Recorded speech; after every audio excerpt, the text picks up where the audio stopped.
Feels big.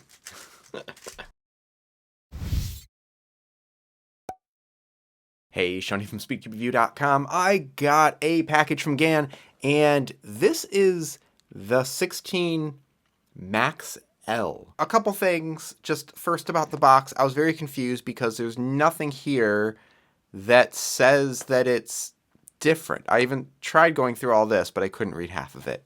Yeah, it was very confusing. So I opened it up early to be like, is this what I think it is? And it is. So as you can tell from the picture, the thumbnail, the title, this is a 57mm puzzle. Now, I don't know how long it's been since they made the GAN 357, but I know it's gotta be a decade ago. Like, let's see here. We've got a bunch of stuff. What do I have? 2 of these? Ooh, oh. Okay. So we've got the cap remover, but this one's not a cap remover. This one are alternate magnets. I can't remember which ones are stronger, green or clear. Wait, where's blue? Are they not including blue? Or is it on the other side? What's on the other side? Blue's on the other side. Okay. Yeah, they do include blue. That's a cool case. I like that. The 357 was like their main flagship puzzle. That's the one that like Felix Zemdegs switched over to GAN to use.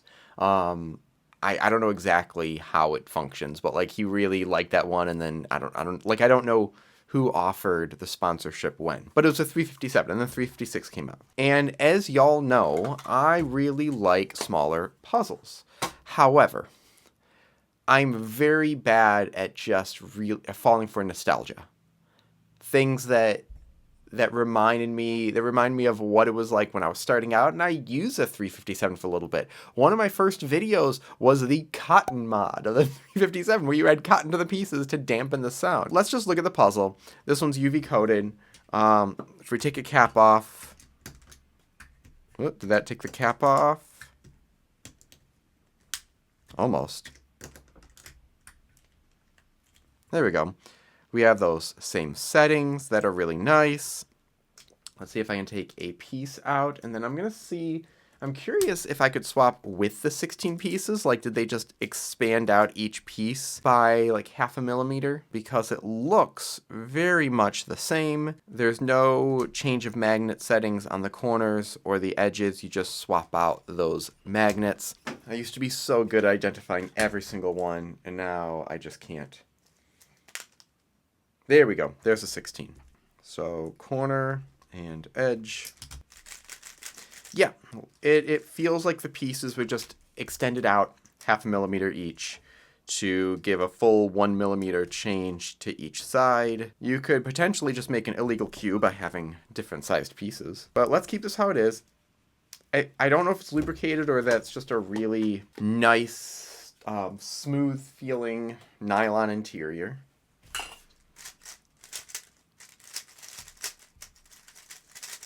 Feels big. It performs great. That 1 millimeter doesn't feel like a ton of difference until you switch over, and then you can definitely feel it. I need to do some solves because, funny enough, like, if I just use this cube for a while, I get comfortable with it. I do like the weight distribution. I don't know if it's just me thinking about this differently, but if it's 1 millimeter larger, there's going to be a bit more on the outside compared to that. So it's very slight. I mean, it's a very minuscule difference. Blue Cross is nice. I could do something like that, and then trying to look around the camera.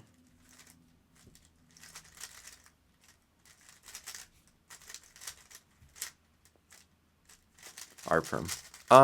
Yeah, let me get that other 16 back out, the regular 16, and drop a bunch of stuff. Now I have the green magnets in here, and have done solves in this, lubricated it. So right now this one's not set up. I mean, I like the magnetic feel at the moment. I'm just going to add some lunar to add a bit of more softness to this, and see if I can get a similar sound, because it definitely feels a bit more hollow. Guess I could do the cotton mod again. But do some nebula as well as the lunar. But it's a light puzzle. 68.4. What was the regular 16? 66.1. The regular 16 felt slightly heavier, only because I think I had it slightly higher tensions or slightly stronger magnets, so it felt more controllable. But this, you know what? This will appeal to people. I mean, I hear people say that even the 56 feels too small for them, and in my mind, I'm like, just get used to it. But you know what? It's that nostalgia kicking in. That that was awful. Don't ever do what I just did there. That was like the worst. Where is that other piece? Oh, it's literally right there.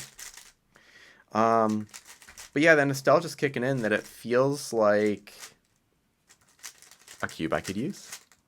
I mean, people always said my hands look giant even with a 56 millimeter, and then I liked using even smaller ones than that were like 55.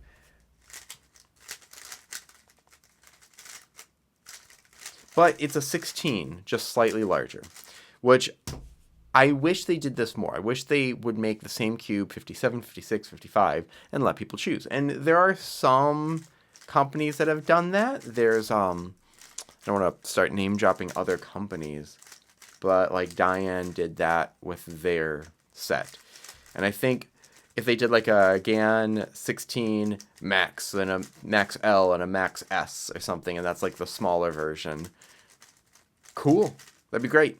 Then you've got a variety of that. But I'm not sure how difficult that is to manufacture. Like, the caps don't seem thicker. It just feels like they actually had to model all new pieces.